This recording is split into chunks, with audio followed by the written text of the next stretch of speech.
Soy Juan Laborda, director del Departamento de Mercados Financieros de Finanzas. Lo que voy a hacer es una presentación del módulo de valoración de proyectos y empresas. ¿Qué es lo que vamos a ver? En primer lugar, vamos a introducir una serie de conceptos básicos fundamentales, tanto en la valoración de proyectos de inversión como lo que es la valoración de empresas. Específicamente, el hecho de que el dinero tiene un valor temporal. Deberemos entender qué es el tipo de interés simple y compuesto y también conocer cómo se calcula el valor actual y futuro del dinero. Son conceptos sencillos y elementales, pero que hay que saberlos manejar para luego poder hacer la valoración de proyectos de inversión y valoración de empresas. Respecto a lo que son la valoración de proyectos de inversión, vamos a ver conceptos básicos. ¿Qué es una inversión? Una clasificación de los distintos proyectos de inversión utilizando diferentes criterios y especialmente cuáles son las variables fundamentales para valorar esa inversión. Finalmente introduciremos criterios de valoración, decisión y selección de inversiones. La parte final del módulo, que podéis ver ampliamente desarrollado en el ebook, son los modelos de valoración de la empresa. Para ello vamos a hacer una valoración, me da igual el activo que el pasivo, vale igual el activo que el pasivo de una empresa, pero es más sencillo hacer la valoración desde el lado de la financiación de la empresa, tanto la valoración de lo que es el capital como la deuda. Por lo tanto, se introducirán conceptos básicos de financiación de la empresa y se explicarán las bases, modelos y procedimientos de valoración, por un lado de la deuda y por otro lado del capital de la empresa. En primer lugar, lo que hacemos es introducir lo que es el valor temporal del dinero. 10.000 euros hoy no valen igual que dentro de un año. Todos preferimos recibir 10.000 euros hoy a hacerlo dentro de 10 años. Esto se debe a que el dinero tiene un valor temporal. Lo que vamos a hacer es, para verlo, poner de manifiesto o que sepáis manejar cuáles son las fórmulas matemáticas que nos permiten calcular un capital en distintos momentos del tiempo. Vamos a hacerlo bajo dos modalidades. Por un lado, capitalización o descuento simple. En este caso, utilizamos el tipo de interés, pero no hay reinversión de los tipos de interés. Se suele utilizar mucho para operaciones de corto plazo, inferiores a un año. Y luego veremos la capitalización y descuento compuesto. Aquí sí que se reinvierten los intereses y se utilizan para operaciones de más largo plazo, plazo superior a un año. ¿Cuál es el concepto de capitalización? Simplemente es calcular llamamos lo que es un capital del momento actual al valor futuro. Dentro de N años, el capital actual, si me dan un interés del I%, ¿cuánto me producirá? Obviamente hay dos aproximaciones. Sin reinversión de intereses, tenemos la ley de capitalización simple, o reinvirtiendo los intereses, la ley de capitalización compuesta. La ley del descuento es lo contrario. Vamos a llevar a valor hoy un dinero futuro. Y de nuevo, habrá dos maneras de descontar ese valor futuro y traerlo a fecha actual, a valor hoy. Simple, no hay reinversión de intereses, y compuesta con reinversión de intereses. Hemos supuesto en estos ejemplos que se hacen pagos o que el tipo de interés es anual, pero a veces se utilizan pagos de intereses en periodos de tiempo diferente al año. Pues puede ser mensual, puede ser trimestral, etc.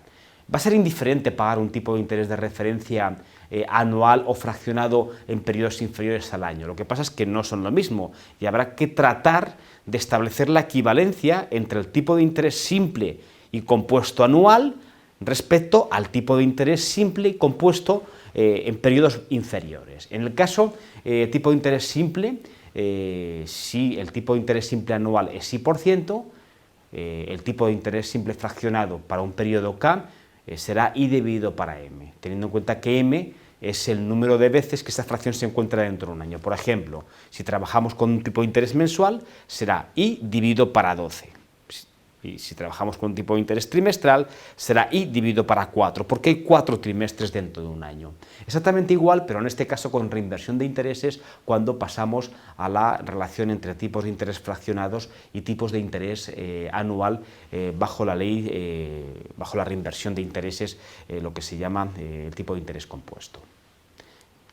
Una vez que hemos introducido conceptos básicos, elementales, para que entendáis que el dinero no vale hoy lo mismo que mañana, para que sepáis cómo poner valor hoy un dinero futuro o valor futuro un dinero de hoy a través de la ley de capitalización simple y compuesta, al margen del tipo de interés que utilicemos, bien sea anual o bien sea un tipo de interés de frecuencia más baja, trimestral o mensual, ya vamos a empezar a desarrollar lo que son los conceptos básicos de este módulo. En primer lugar, analizamos lo que es la valoración y selección de inversiones.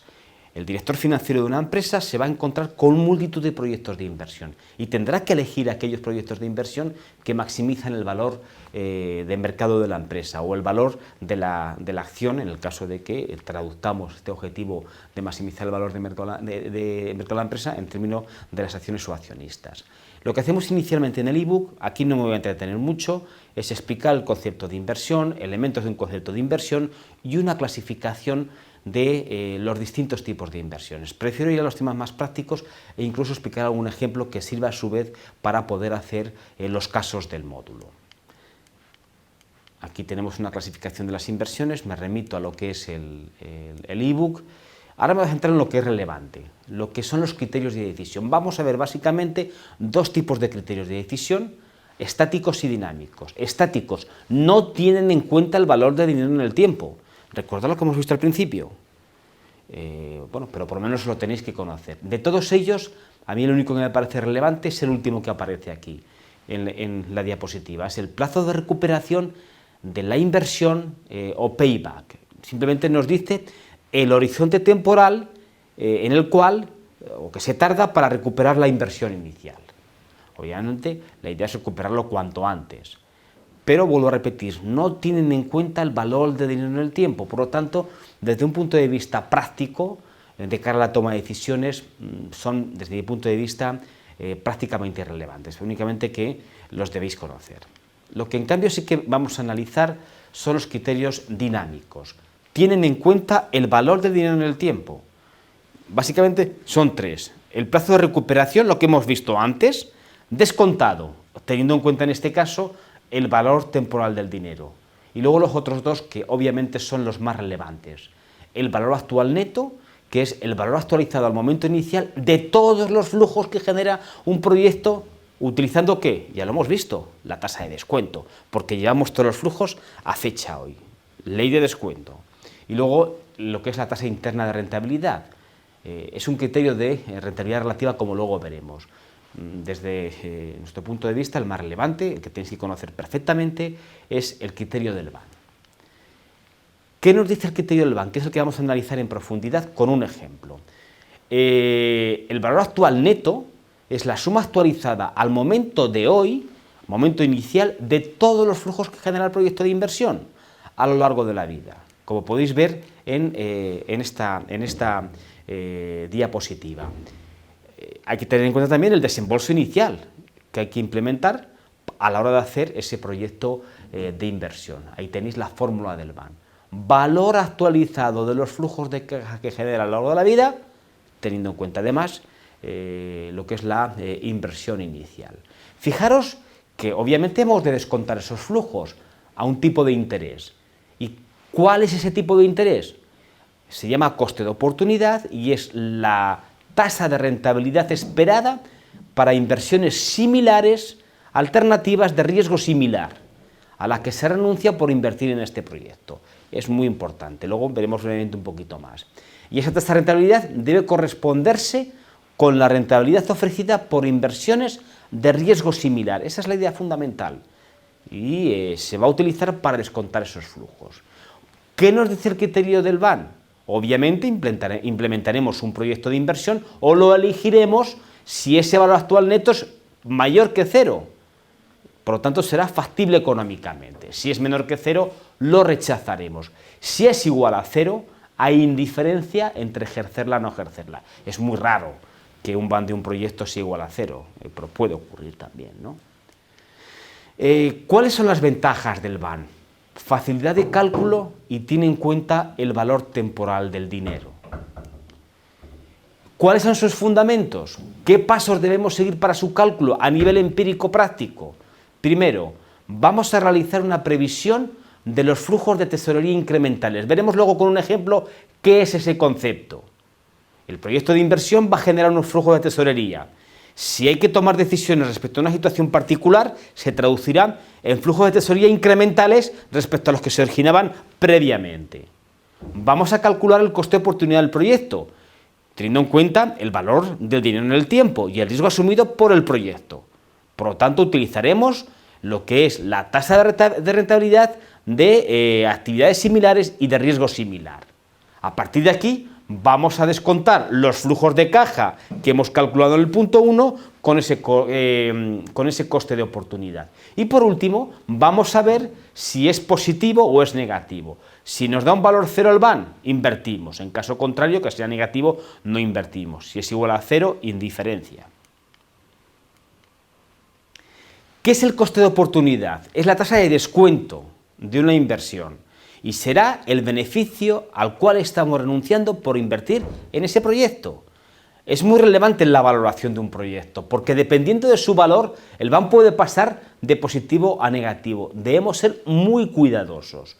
Y aquí deberemos mirar criterios de inversiones similares, de riesgo similar. ¿Cuál debe ser el coste de oportunidad que debemos considerar? Para proyectos sin riesgo, el tipo de interés libre de riesgo. Para proyectos arriesgados, la rentabilidad ofrecida por activos con riesgo parecido. Y eso lo cotiza el mercado.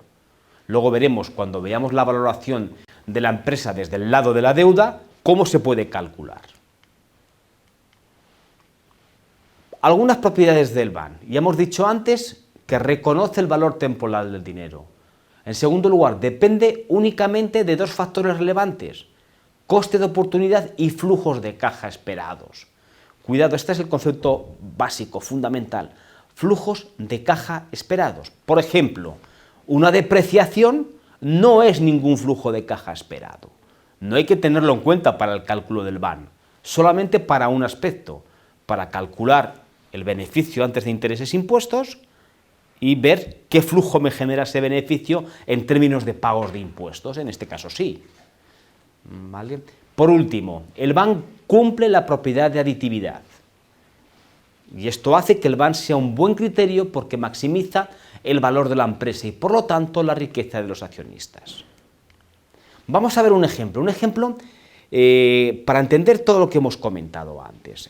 El concepto de coste de oportunidad, el concepto de flujo de caja, el concepto de flujo de caja incremental en el caso de que tengamos que tomar una decisión respecto a la situación actual. Entonces partimos del siguiente ejemplo. Una empresa ha pagado 2.500 euros a una consultora para que estime los ahorros de coste que podrían obtenerse con un cambio de maquinaria para la fabricación de un producto que se comercializará durante los próximos 3 años. Fijaros, tenemos una maquinaria hoy, la alternativa es otra maquinaria, ¿vale? La demanda estimada, al margen de la maquinaria que utilicemos, va a ser la misma en los próximos 3 años. 100.000 unidades al año que se venderán a 70 euros cada año. Obviamente va a variar el coste de producción. El coste unitario de producción de esas unidades 100.000 que se estima que vendamos los siguientes 3 años, con la maquinaria vieja es mayor, es 40 euros.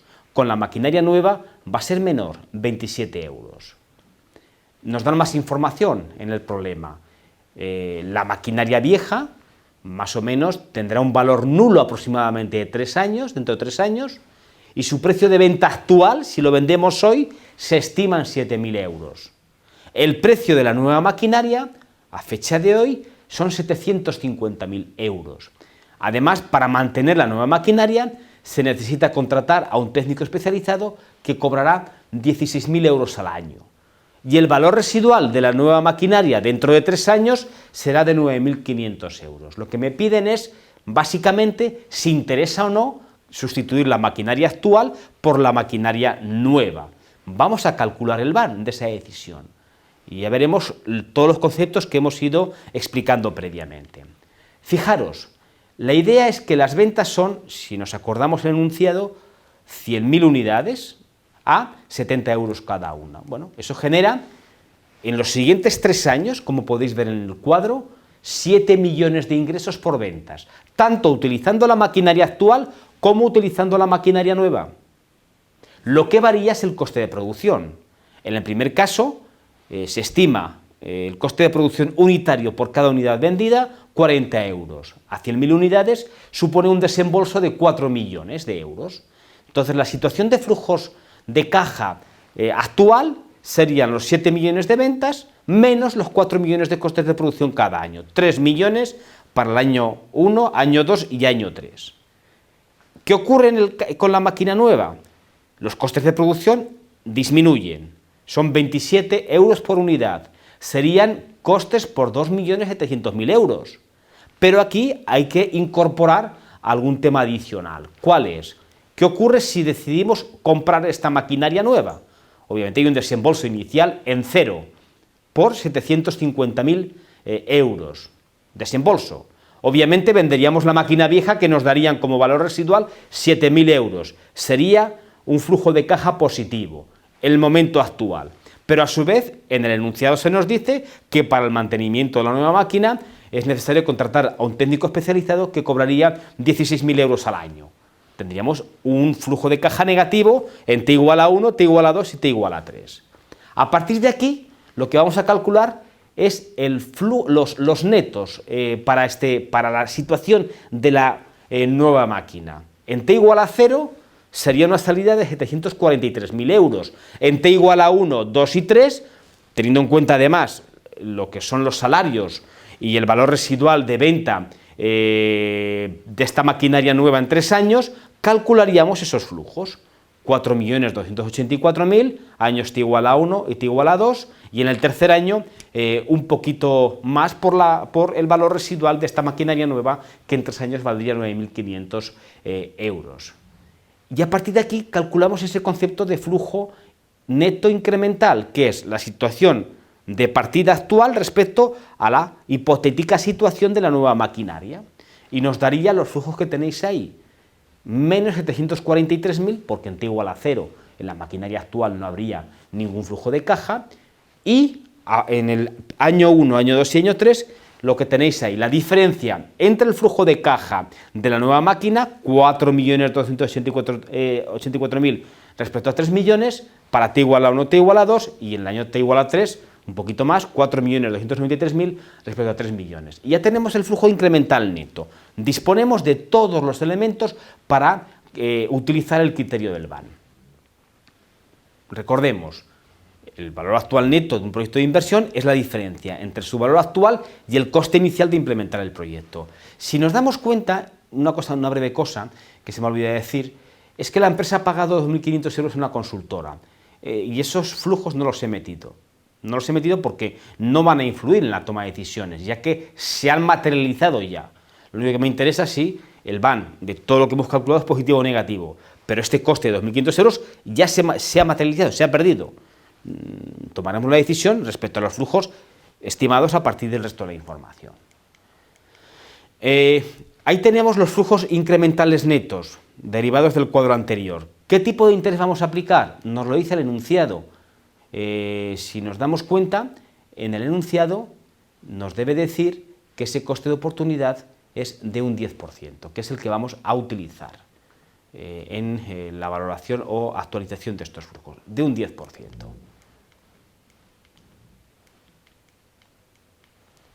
Utilizando ese coste de oportunidad, vamos a descontar los flujos. Obviamente, en T igual a 0, es el valor hoy del dinero, es lo que vale hoy. No hay que utilizar ningún factor de descuento. Para el resto sí, utilizando la fórmula que vemos ahí, el flujo neto incremental dividido por 1 más I para el periodo 1, dividido por 1 más I elevado al cuadrado para el periodo 2, 1 más I elevado al cubo para el periodo 3, tenemos los valores descontados.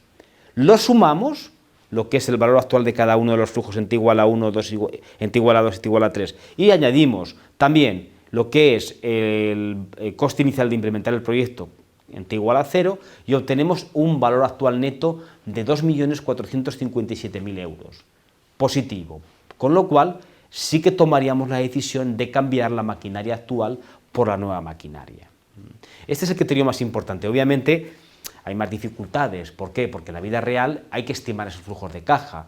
Corresponde al departamento de previsiones plantear cómo se estiman. Y luego hay que tener en cuenta el coste de oportunidad. Esto es más sencillo porque el mercado ya actualiza y cotiza proyectos de riesgos de similar parecidos al que podamos implementar o tomar. Otro criterio alternativo que da resultados muy parecidos al del BAN es la TIR. ¿Qué es la TIR?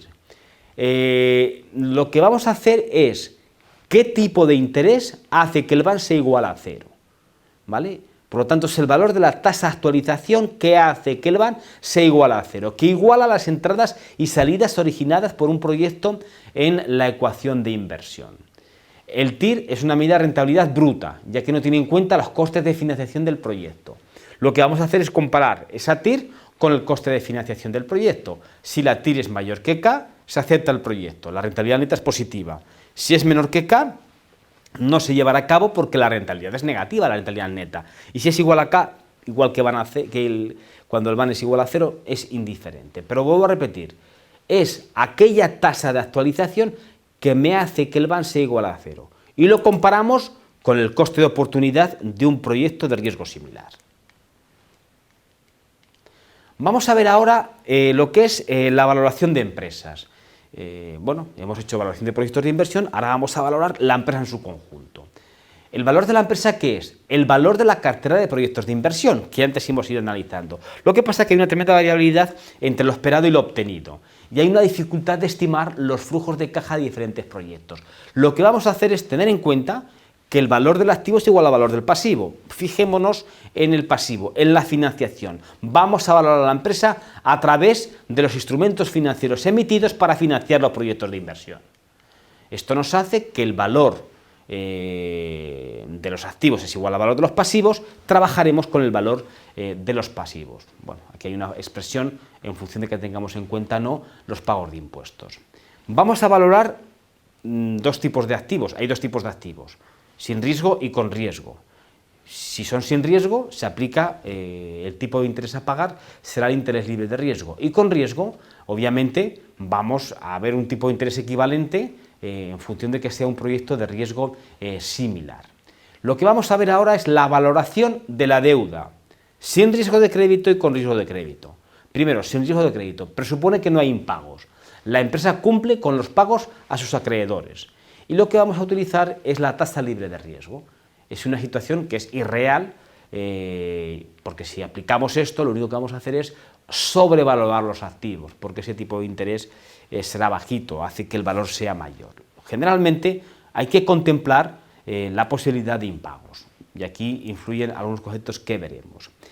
Si tenemos riesgo de crédito, puede haber impagos. La empresa no siempre cumplirá con los pagos a sus acreedores, y por lo tanto la tasa de descuento no puede ser el activo libre de riesgo. Será el mismo al cual habrá que añadir pues, un diferencial en función del riesgo, y eso lo da el mercado, porque eso lo fijan los ratings, y cada uno de los tramos de ratings o bonos de diferentes ratings tienen una prima de riesgo respecto al activo seguro, y utilizaremos para descontar los flujos de la deuda de la empresa esa tasa de descuento que está por encima del activo libre de riesgo.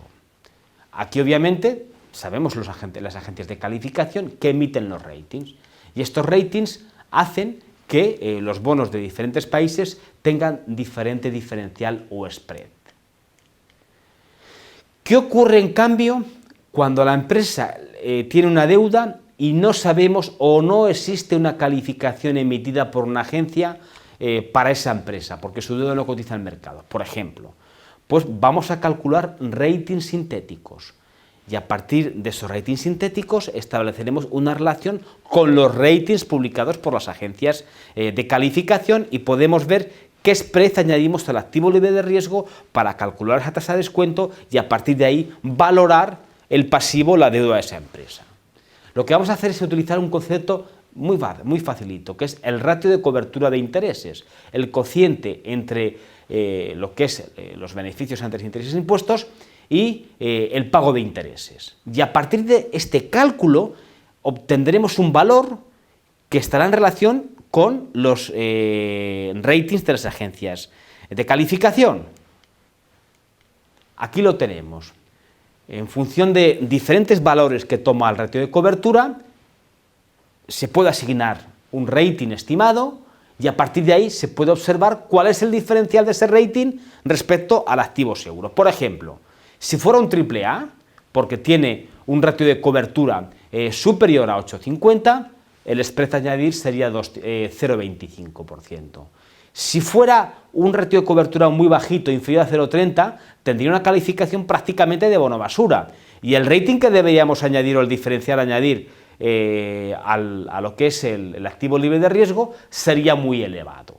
Esta es una manera de hacer una valoración del coste de la deuda que tiene una empresa en el caso de que no haya un rating para la misma, no cotiza en mercado y no hay rating para la misma. Acudimos a un rating sintético que lo podemos poner en relación con la calificación de rating estimada por las agencias de calificación. Existen tablas, estas tablas no están inventadas, existen tablas publicadas para poder hacer este tipo de cálculos, calcular el coste de oportunidad con el cual vamos a descontar los flujos que genera la deuda de una empresa.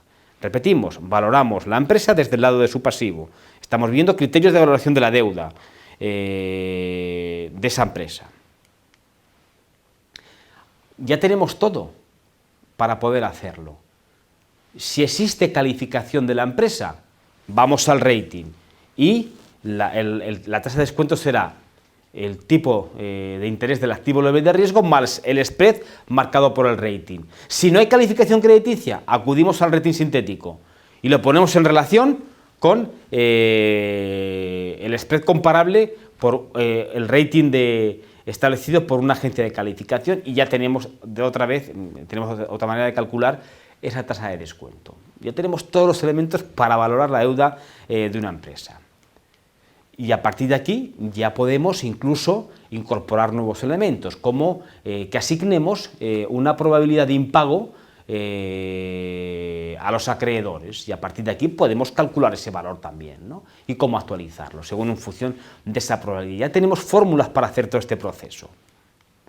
Nos queda por valorar la segunda pata, que son los recursos propios. Lo que hacemos en el ebook es poner de manifiesto o explicar diferentes modelos de valoración de las acciones.